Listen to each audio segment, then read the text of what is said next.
জীবনের নিরাপত্তা চেয়ে শেরেবাংলানগর থানায় একটি জিডি করি। জিডির বিষয়টি হচ্ছে গিয়ে যে গত বৃহস্পতিবার সংসদে থাকাকালীন সময় আমার এলাকার যিনি অফিসার ইনচার্জ উনি আমার ফোন দিয়ে জানালেন যে স্যার আপনি একটু বাড়ি আসলে আপনার সাথে আমার একটু বসতে হবে, গুরুত্বপূর্ণ কথা আছে। তো শুক্রবারে আমি বাড়ি যাওয়ার পর উনি দুপুরবেলা আমাকে বললেন, আমাকে একটা মেসেজ দেখালেন যে উনাকে একটা লোক 2-3 দিন ফোন করার পর উনি যখন আমলে নিচ্ছিলেন না তখন উনারে একটা মেসেজ দেয় যে ওই লোকটা, অজ্ঞাতনামা লোকটা আমার সাথে দেখা করতে চায়, কথা বলতে চায়, দেখা করতে চায় না, কথা বলতে চায়। তো ওসি সাহেব আমলে নেননি। পরে যখন মেসেজটা দেখছেন যে মেসেজের মধ্যে আছে দেখা যাচ্ছে যে একটা কন্ট্রাক্ট কিলার গ্রুপ যারা হায়ার করা হয়েছে তারা নাকি অ্যাক্টিভ, তার বক্তব্য অনুযায়ী। তো ওসি সাহেব আমারে উনার ফোন দিয়ে ওই অজ্ঞাতনামা ব্যক্তির সাথে ফোনে ধরাই দিলেন। আমি কথা বললাম, কথা বলার পর যে জিনিসটা ওরা জানাইলো আমাদেরকে, ওই অজ্ঞাতনামা ব্যক্তি সে নিজেকে আইডেন্টিফাই করতে চায় না, সে তার অ্যাড্রেস বলতে চায় না। সে বলে যে আমি নিজেও ওই কিলার গ্রুপের মেম্বার ছিলাম, যখন আপনার নামটা আসছে আপনাকে হত্যা করতে হবে তখন আমি বলছি যে না আমি এটা পারবো না, কারণ উনি ওই লোকটা সিলেটি, সে আমার কাজকর্ম সম্পর্কে জানে, এই জন্য সে কোনোভাবে রাজি হয় নাই। তখন সে বলছে যে আমার বিষয়টা হচ্ছে গিয়ে তার বক্তব্য অনুযায়ী আমার বিষয়টা হচ্ছে গিয়ে আমি আপনাকে একটা ওয়ার্নিং দিচ্ছি, আপনি এই 2-3 দিন আপাতত ঘরের বাইরেই যাবেন না। তো এটা শোনার পর আমি নর্মালি এর আগে অনেকবার আমি মৌখিকভাবে বা আমার পিএসের মাধ্যমে বিভিন্নভাবে আমি থ্রেট পাইছি, এগুলো আমি আমলে নেই না, কারণ এগুলা সামনে বললে একটা প্যানিক তৈরি হইতে পারে, এই জন্য আমি কখনোই সামনে নিয়ে আসি নাই।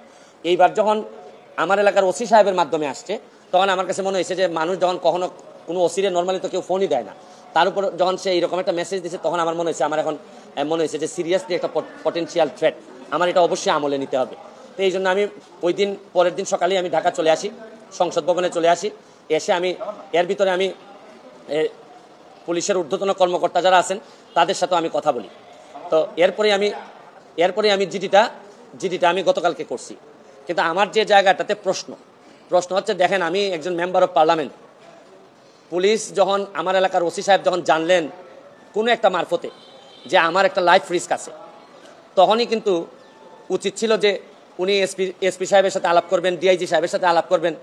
এটা কি আসলেই থ্রেট নাকি না কেউ বোগাস নাকি না কিছু, এটা তো আমার কাছে আসার আগেই এদের তদন্ত করে ফেলা উচিত ছিল। মানে আমাকে জিডি করতে হলো কেন? প্রশ্নটা হচ্ছে গিয়ে যে আমার থ্রেটটা তো আমি জানি না, জানছে প্রথমে ওসি সাহেবের পরে এটা এসপি ডিআইজি ওনাদের কাছে যাবে। আমি জানার আগেই ওনারা আমাকে প্রোটেকশন দিবেন, আমাকে পরে জানাবেন যে এই থ্রেটটা যেটা ছিল এটা রিয়েল অথবা ফেক। ওনারা আমাকে বলছেন, ওসি সাহেবের যতটুকু ব্রেইনে ধরছে উনি ধরছেন, আমাকে বলছেন, আমাকে জিডি করতে হয়েছে। আর আমার নিরাপত্তা তখন আমার নিজেরই দিতে হইতেছে। এখন রাষ্ট্রযন্ত্র, আমি এইটা বুঝলাম না যে এই রাষ্ট্রযন্ত্র আসলে কি আদৌ আমার বাঁচায় রাখতে চায় কিনা। কারণ হচ্ছে কি আমি যাকে জিডি করতেছি পুলিশ ডিপার্টমেন্ট, সেই তো আগে জানছে আমার আগে, সেই তো আমার বলার দরকার ছিল যে সে ব্যক্তি আইডেন্টিফাই করা যায় নাই। পুলিশ মারফত কখনো শুনলাম যে ওনারা নাকি ট্রেকিং করে, কখনো বলছেন যে এই পাহাড়তলি চট্টগ্রামের, তারপরে কখনো বলতেছেন তার বাড়ি এই বড়লেখা বা সিলেটের কোন জায়গায় যেন।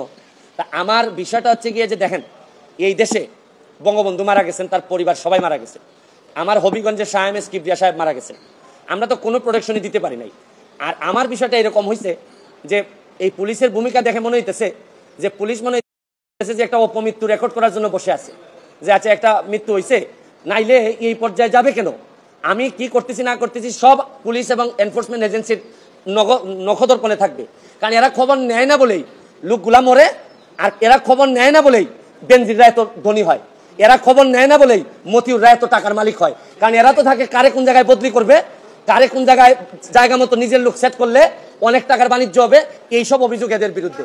যার কারণে আমার কষ্টটা এখানে, আমার এই মরতে কষ্ট নাই, আমার দুইটা কষ্ট, একটা হচ্ছে মরে গেলে আমার এলাকার মানুষের কি হবে, এটা আমাকে কষ্ট দেয়।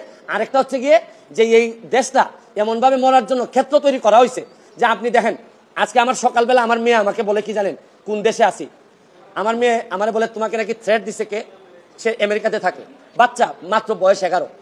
আমি বলছি হ্যাঁ আমি তো গুড ওয়ার্ক করি, এই জন্য ব্যাড পিপুলরা আমারে হুমকি দিছে। সে আমারে বলে there must be a line between good work and stupidity. মানে আমার মেয়ে মনে করে আমি যে গুড ওয়ার্ক করি, আমি যে অন্যায়ের বিরুদ্ধে প্রতিবাদ করি, এগুলো হচ্ছে স্টুপিডিটি। কারণ আমি আর কি জবাব দিব তারে, কারণ সে তো তার মাথার মধ্যে এগুলাই আছে যে বাংলাদেশে যারা ভালো কাজ করে অন্যায়ের প্রতিবাদ করে এরা স্টুপিড। কিন্তু আমার মেয়ে অল্প বয়সী মেয়ে, আমি তো বুঝাইতে পারি না যে আমার জন্ম এই দেশে, এই দেশের মানুষের কল্যাণে আমি কাজ করতে চাই, কারণ আমার রক্তের মধ্যে এটা আছে, আমি করবো কি এটা, যে ধরনের প্রোটেকশন। আমি তো আর আগের ব্যারিস্টার সুমন না, মেম্বার অফ পার্লামেন্ট হিসাবে আপনি না আগের ব্যারিস্টার সুমনে ফেলে দিলেন, কিন্তু মেম্বার অফ পার্লামেন্ট হিসাবে আমার সিকিউরিটির আগেই আমি যে জিডি করা লাগলো এটার জন্য দুঃখ প্রকাশ করতেছি। কেন আমি জিডি করবো? আর যদি এটা আমার কাছ থেকে ইনফরমেশনটা আসতো যে আমার পিএস বলছে যে আমার থ্রেট দিছে, বা আমার এক বন্ধু বলছে, বা আমার এক আত্মীয় স্বজন বলছে, তা নয় আমি জিডি করলাম। পুলিশের মাধ্যমে যখন আসে তখন তো সাথে সাথে কাজটা করার দরকার ছিল। এখন বুঝেন অবস্থাটা কোন জায়গায় আছে।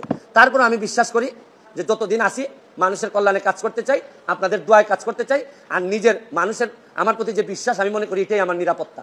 আর এখন বাকিটা এনফোর্সমেন্ট এজেন্সি আছে, তারা যদি আমি কথা বলছি আইজিপি মহোদয়ের সাথে, উনি অত্যন্ত ভালোভাবে আমাকে আনসার দিচ্ছেন, বলছেন যে এটা তো আগেই ওদের কি করার কথা। উনি আমার বিশ্বাস যে উনি ওই যারা আছে তাদেরকে প্রশ্ন করছেন যে এটা তো তোমরা জিডি করার আগেই ইনফরমেশন পাওয়ার সাথে সাথে কাজ করার কথা। একমাত্র আইজিপি সাহেব, বর্তমান আইজিপি সাহেব, উনি আমার অ্যাঙ্গেলে উনি কথা বলছেন। আর বাকি যারা আছে সবাই মনে হইতেছে যে সাক্ষী দেওয়ার জন্য বসে আছে, আমি কখন মরবো, মরলে পরে সাক্ষী দিবে। আমার এলাকাটা কিভাবে চলছে বুঝেন না আপনারা, যে কারে কোন জায়গায় সেট আপ করবে এইভাবে।